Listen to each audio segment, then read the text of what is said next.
Opinions about Auburn and Baylor are all over the place. And it literally doesn't make any sense.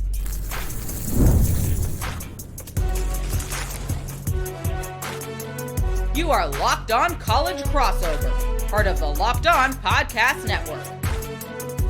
Your team every day.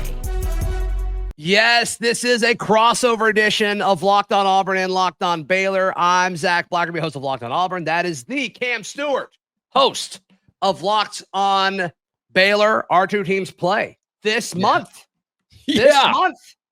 In a very, very important game, which is exciting. I've got some weird questions to ask you about Baylor.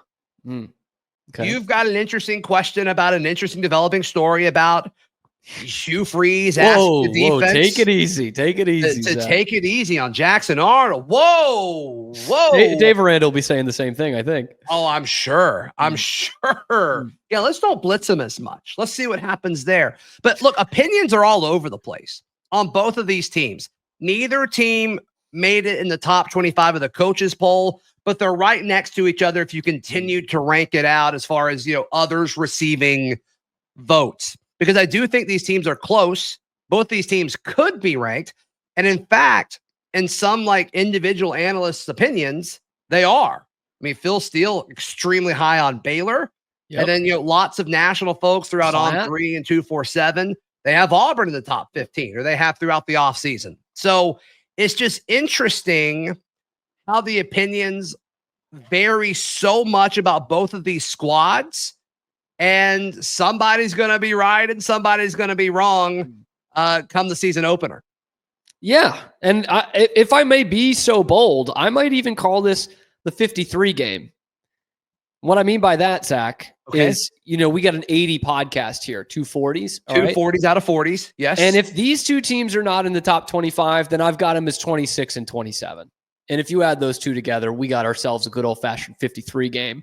Did you just come up with that? A little bit, yeah. That's why it wasn't that's why it wasn't that good. But I mean, you said if you may be so bold. Is that it? Games. Was that the whole take? That's as bold as I'm getting right there. 26. Pretty bold. If you don't have the cojones to put a number next to their names, we're gonna have to do it. We're gonna be forced to do that. You're putting us in the corner. 26 and 27. It is kind of too bad. I know preseason polls, whatever, for the most part, right? Sure. Whatever. But when you're coaches poll, the AP poll, I think, has a little bit more oomph to it. Yeah. I think. And the other thing too is, when you've got a big matchup week one, people see this in February, March, April, and they're like, great game. Saturday is going to be an awesome slate, but here we go, Friday night, Baylor, Auburn, home at home, not an neutral site. Love that. Yeah. And you kind of want the numbers next to that one. Yeah, sure. In fact, I think the networks want that. Fox wants that. I would think so. They also may know that they're going to have eyes on it regardless. I mean, it's the game Friday night for sure. But I mean, the questions about both these teams, I do think are legitimate. And some of it, you're going to roll your eyes because of the whole Big 12 stuff. But I will. Yeah, I mean, the last 8 games of the year, I mean, you played a bunch of different high school teams, right? Well, that's essentially what that was. Texas high school teams, that's legit. That's almost college, right? Say. Yeah. No, but I mean, the lower part of the Big 12 for sure. But you won them. Auburn played against teams last year that they should have beaten and they didn't. So whatever. All you could do is win the games that are on your schedule. So I'm not taking anything away from Baylor on that, but I think that's the argument against Baylor. Sure. And on Auburn, it's I think you look on paper, blue chip ratio and all that stuff. Their roster is incredibly gifted. It's incredibly talented, and it's deep at a lot of positions that matter more than other positions. And the question is okay, yeah, but can Hugh Freeze do it? Which I think is a reasonable question to ask going into year 3. He knows it. You know it. I know it. Everybody watching is very well aware of it. And I think we may know the answer after this game. I think we're going to know a lot about where Auburn and Baylor are based on how this game unfolds. Yeah, and I think both teams are approaching it that way. And I mean, I would say especially in college football, but I think we see this a little bit in the NFL too. If you get a big matchup like that week one, that does kind of determine a lot of how you go the rest of the season, even though it really doesn't matter, on the record towards, the conference or even a college football playoff. If we're I think it matters more for Baylor, because I think Baylor has a better shot to win the Big 12 than Auburn does to win the SEC. I'd say so. I'd hope so. Anyway, sure. But yeah, it's one of those things where you gotta, if you lose this game, you've got to keep everyone focused and actually have them believe that everything's in front of you. And in Baylor's standpoint, if they lost this game, you really need to do that, because you got an SMU team the next week that made the college football playoff the last year, and you got to go on the road to play them on the road with their 10,000 fans in the stands. There's not many schools that Baylor can chirp at with that. SMU is one of them. Hey, go for it, my guy. Good for you. There it is. It's going to be a neutral site game. It's an hour and a half from Baylor, just outside of Dallas. Got it. They'd have you believing they're in downtown Dallas. And so that'll be a nice little neutral site game. Are they not in downtown Dallas? They're not. You're not going to believe this. So they're just lying? With this Dallas uniforms. Should say University Park. Interesting. Highland Park. Is that a shot? It's a little bit of a shot. If you're familiar with Texas geography, is that a shot? It's a little bit of a shot, man. Okay. Yeah. Okay. We have that. I've just recently relocated to Boston. We take the same shot at Boston College. It's not in Boston, so I've been used to it. Yeah. You're not going to believe this, Zach. Real quick aside: Boston College, not in Boston, not a college. It's a university, and it's in Newton. My least favorite thing in the naming of schools is when there's a state after it and it's not a state. You and my old lady would get along. Like, how does that make sense? San Diego State. What? Auburn's next opponent after you guys, Ball State. When did Ball become a state? Ball is not a state. Can we all agree on that? That's ridiculous. I think we can agree on that. It doesn't make any sense. We can agree on that. If it was called San Jose, State, I think we'd have a problem. It's not. It's not. Which it's also is good. Not the University of Baylor or Baylor. Depending on who we get on the broadcast, you might hear a little bit of that. It's not Baylor.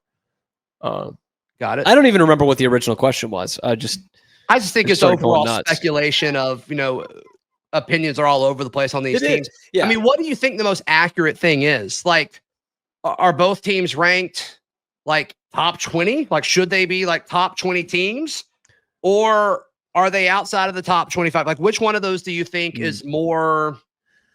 I think they're more likely. Yeah, I think they're more likely to be right outside the top 25 than inside the top 20. I was very kind of particular about this. I thought both these teams had a shot at the top 25 and both between 20 and 25, right? Like, because of the way they do this, obviously there is some credence to having a good transfer portal class, and Auburn had an excellent transfer portal class. That does play into it.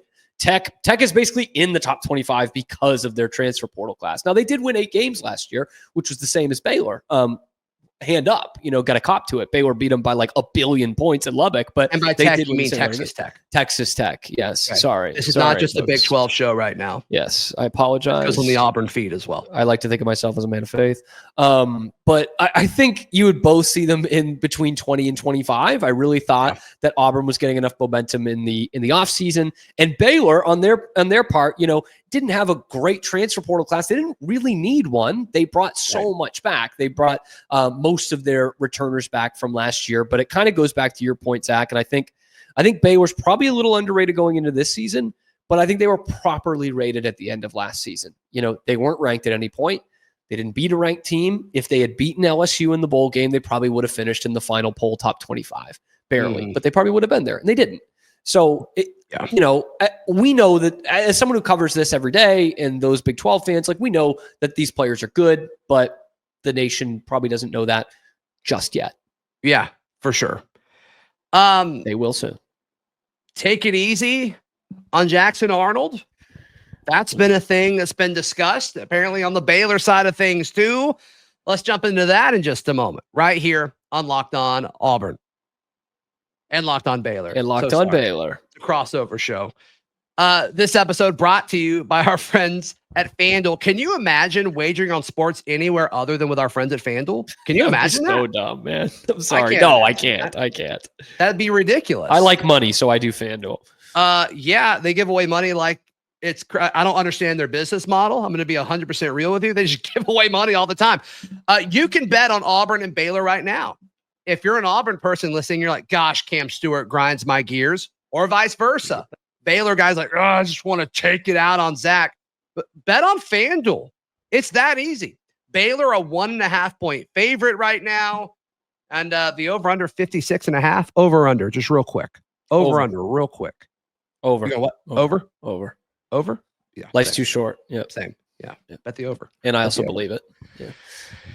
If you're new to FanDuel, which I don't know why you haven't tried it yet, but if you're new customers can bet $5 and get $150 in bonus bets if that first bet wins. Once again, don't understand the business model, but that's where we are. Open the FanDuel app today or visit FanDuel.com to get started. Thank you so much for making Locked On Auburn or Locked On Baylor your first listen every single day. For your second listen to the other show. That'd be awesome. Why not? It's that time. You got to build it up to this thing, man. Yeah, I think so. We're all in. It's August. Zach wanted to do 3 crossovers a week. I had to talk him down from that. Yeah. He's like, I only want to talk about Baylor this month. I get that. That's what the nation is thinking. You know, I'm so eager. All right. So you guys have seen the headlines of Hugh Freeze reportedly, and I mean, he answered the question at a press conference, which I guess kind of confirmed it. I didn't really want to believe it until he didn't shut it down at the opening of fall camp. I'm like, oh, that happened. But yeah, apparently instructing DJ Durkin to go easy on Jackson Arnold. Take it easy. We need to build up his confidence. And how that got out is just wild to me. Nuts. It's wild to me. Which I mean, pretty transparent guy. Some stuff, it's I don't know. I don't think that's both these coaches, man, say that. Transparent to a fault. It usually gets them into some sort of trouble, right? Dave Aranda's using non-PC terms. He has to apologize. Hugh Freeze is did he apologize for that? Yes, he did. He had to open up his media availability, a little bit of an apology. And Hugh Freeze telling his NFL defensive backs, hey man, hey, we need Jackson. All right, we gotta take it easy on him. I know you're covering future NFL receivers, and you're gonna be an early draft pick, but he's got to get confident. That must have had the message boards just on fire. It was pretty wild. So the way it started was, I believe it was at Media Days a few weeks ago. Cole Kublik, who's a former Auburn player, SEC Network, ESPN guy, and he kind of broke it. And I'm like, oh, great. And interesting. I don't know why Cole wouldn't I don't know why you would make that up, right? And then when Hugh confirmed, it's oh, okay, got it. So I talked to a lot of Oklahoma people during the week of Media Days about Jackson Arnold. Mm-hmm. And they love Jackson, right? They think he's really good. His situation in Oklahoma wasn't ideal and all that stuff. But the big thing was he's got to get his confidence back, because the biggest thing against Jackson is he held onto the ball too long because he was afraid to make a mistake. Yeah, that's a pretty normal thing when you're dealing with a quarterback who's running for his life and doesn't have anyone to throw to. That's a pretty normal thing. Yeah. Auburn saw it with Jarrett Stidham to some extent, which this is a Jarrett Stidham podcast, right? Baylor. Official podcast. Forever. Jarrett Stidham. Bo Nix to some extent too. And then of course, Bo Nix goes to Oregon and is fantastic. But that report, there are reports coming out of Auburn's fall camp now that he's still holding on to it a little too long. And it's early, but don't love that. Especially because what does get the confidence back? It's usually the actual games, right? Performing well in games. Of course, you got to do it in practice in order to do it in the game. But we're talking about practice. That kind of unleashes, right? And yeah, again, we're not talking about a top of the SEC kind of defense he's playing week 1, but he is going in a true road game week 1 against a Power 4 team. You'd rather that be against some state that's not a state. Correct. Sack. Ball. Which let's just... San Jose. Bowling Green. Boise. All these states. Yeah. It's just litany of states, man. That aren't real. Don't let them you have the audacity. It's real. It's you're sitting there about to name your school, and it's hear me out. Let's name it something that's not a state. It's where are you right now? Oh, we're in San Diego.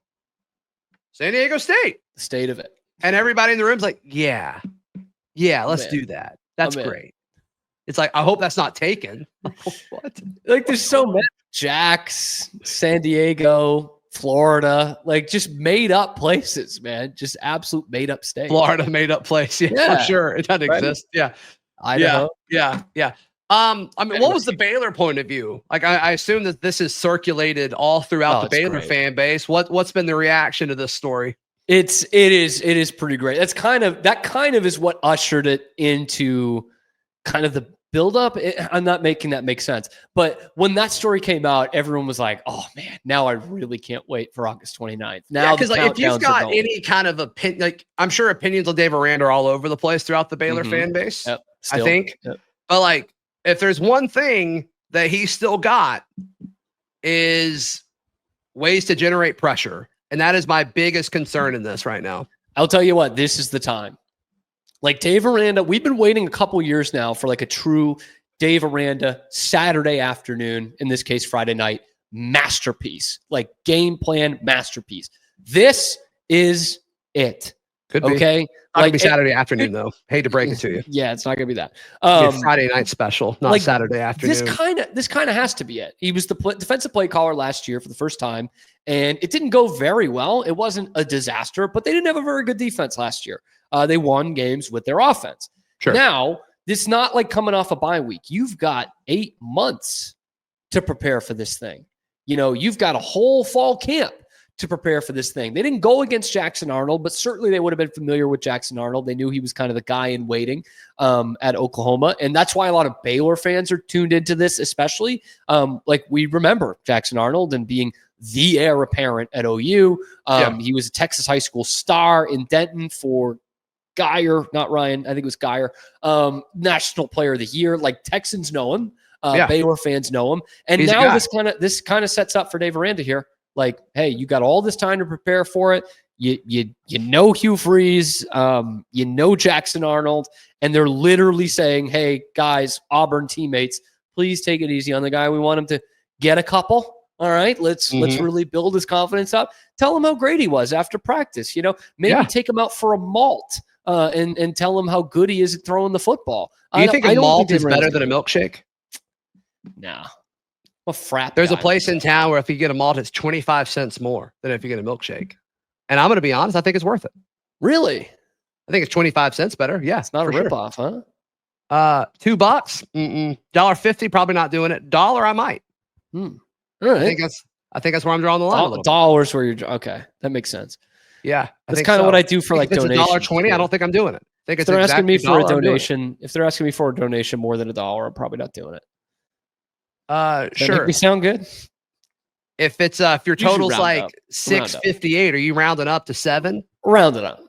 You will round up all the time. If it's always around up. You rounding up?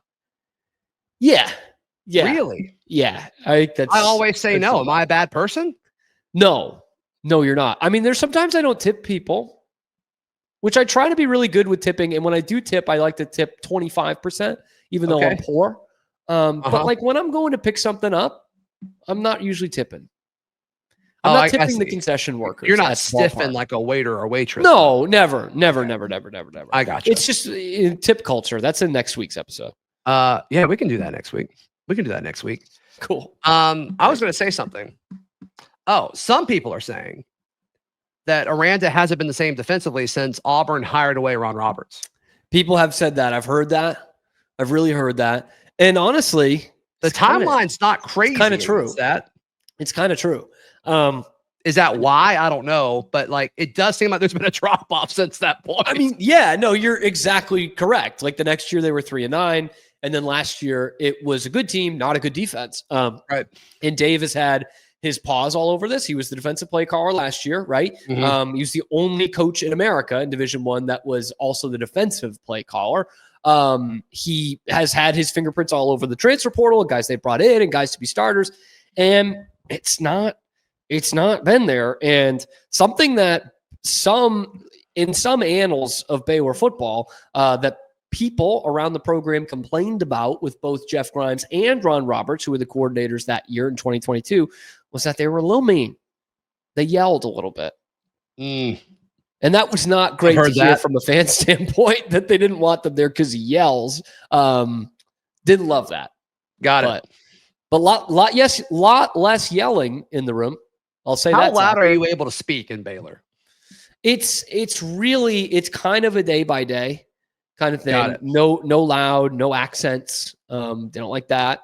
I've run into that problem before.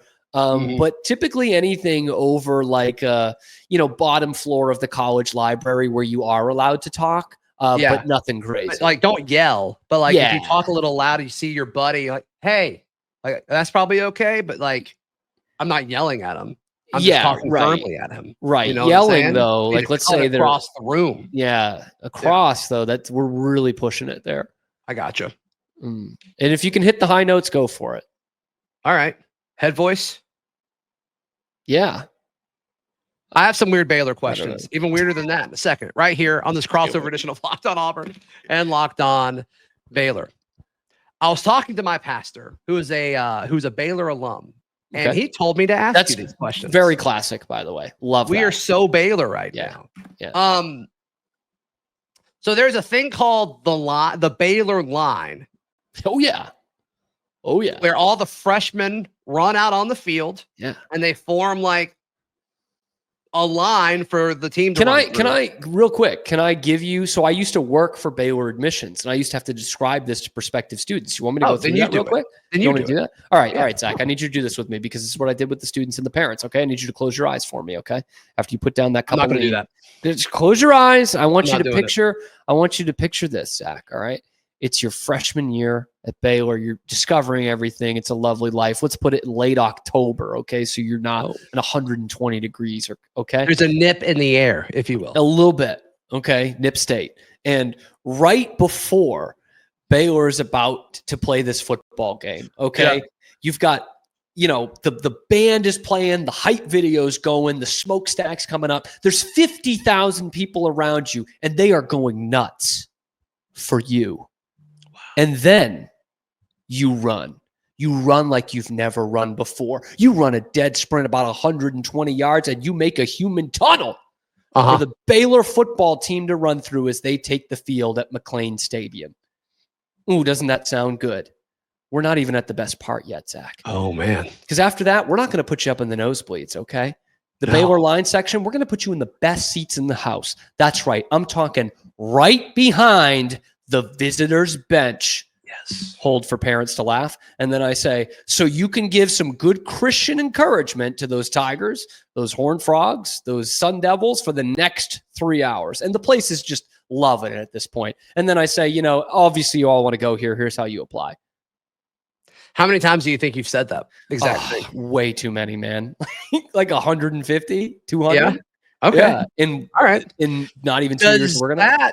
I mean, it'll be the freshman right behind Auburn's bench. Like it'll be their first game ever. Yeah. But like I'm just going to be honest. Like the way you describe that with 50,000, like there are some Auburn people listening that like scoffed at that. Oh, of course. Turned their nose up at 50,000, like to Josh Rosen or something. Like, does this matter? Does this matter? Like this game, this atmosphere? Yeah, any of it? The freshman behind the Auburn bench. No, it matters. I mean, look, again, I'm going to be honest and call a spade a spade. It works more on Jacksonville State than it does on Auburn. Or a team that's played in the SEC or big atmospheres or played in the college football playoff. Right. But I'll say this is going to be a big atmosphere for Baylor. Again, it's not like going in between the hedges or anything, but this is going to be a big atmosphere for Baylor. It's going to be a sellout. It's going to be as raucous as it'll probably be all season long, just because it's game one. There's a lot of hype around this. People are making it their first listen today and every day. And I tell them how great Baylor's going to be. And it is going to be a lit atmosphere. Lit. Some of the kids no cap. say. No cap. Yeah. It'll be bussin' at McLean. The more I look at it, the more confident I feel about this game. Oh, come on. Because of the 50,000? No, I don't think because it's freshmen. Whatever. No, I don't think it has anything to do. Because we're going to take it easy on Jackson. I'm pivoting away from what we just talked about. I just think like the more we build this game up, like it's me. I'm the Auburn's roster is better. I think Auburn's roster from top to bottom is substantially better. And that's where I'm just kind of like hanging my hat on. And I think that's where I'm at on it. Because see, Zach, to me, I'm such a quarterback guy. I'm such a simpleton. I love a good quarterback. And Baylor's got a better quarterback. And they have good weapons. I know Auburn's got some terrific weapons around Jackson Arnold. I get it. I think both these teams need to improve defensively. Who would you say the number one weapon in this offense is outside of quarterback? Well, it's Bryson Washington, the running back, but Josh Cameron is a legit 1,000-yard receiver and the best punt returner, one of the 2 or 3 best punt returners in the country. So I'm fascinated to see how Auburn defends him. Ooh, could this become a special teams game? Can we break down the special teams? I think something weird is going to happen in this game Friday night in Wake, Auburn, Baylor. Like I think there's a lot of weirdness that could potentially happen in this. No, like Auburn's corners, I think, are one of the most underrated position units in college football. Like, they're too good for their own practice. Yeah. Some are saying that. Some are saying that. But I just think if Jay Crawford matches up with someone in Baylor's receiving core, I just think they're a non-issue. I think they're a non-factor in this game. Well, to that point, then I would say, okay, fine. Let's take Josh Cameron out of the game on that side of the ball. Let's take him out. I think that's tough, but let's play it. You also got a top 10 offensive 2 first names. Is that okay? I hope so. I hope so. I got 3 of them. What's your middle name? It's another first name. What is it? I'm not telling you on this podcast. No, you asked me to close my eyes. You tell me what your middle name is. You didn't do it. That's fair. Oh, we're even. All right. I had a friend who can't come to my party this weekend. I didn't go to his wedding. I said we're even. But talking about this task at hand, Jake Spavital is one of the top 10 offensive coordinators in America. You know, we talk about all this time that Dave Aranda has gotten to prepare. The same thing for Spav. And he's got 3 of his top 5 pass catchers coming back. Michael Trigg will break this game wide open if Josh Cameron is taken out of it. That's a legit NFL tight end on their roster. How about that? Yeah, a little SEC throwback to you. He is a beast. He's almost uncoverable. They do bring Ashton Hawkins back, who was their second leading receiver last year, gets his eligibility back. That was a big lift for the Bears. I just think with the scheme of Jake Spavital, he's going to find other options. I think the quarterback's good enough. I think the OC is good enough. I think the tight end, running backs, and the other receivers are good enough. Yeah. Good enough to make an impact. They're not Josh Cameron, but they can make an impact. Yeah, I get it. I get the argument for it, for sure. I just think from a roster standpoint, Auburn's in a good spot. From a scheme standpoint, do I trust Baylor's coaching staff more than Auburn's right now? I do right now. On game day, I do. But I think that's a real toss-up, man. Specifically in the trenches, benefit Auburn. So we'll see. We'll see what happens. Cam Stuart, and whatever your middle name is. How can people check out if they want more Baylor stuff? How can they find you? Hop in that search engine, YouTube, podcast, Locked On Baylor, at Locked On Baylor on X, the site formerly known as Twitter. You can check us out there. We're trolling some people. It's trolling season. We trolled Tech the other day. Texas Tech. You mean? Yeah. Texas Tech. Not to be confused with SEC powers, Georgia Tech and Virginia Tech. Future SEC powers. Former taking everybody's teams. So, but that's where you can find us every weekday. We're going to be obviously talking a lot about building up this game and some more greater Big 12 stuff as well. Yep. And for all the Baylor folks, if you want more Auburn stuff, Locked On Auburn, wherever you get your podcasts, YouTube, all that stuff. Like the video. Please subscribe to our channels. We'll see you next time. This has been Locked On Auburn and Baylor. I'm so sorry. I'm so bad at doing that. Locked On Jarrett Stidham.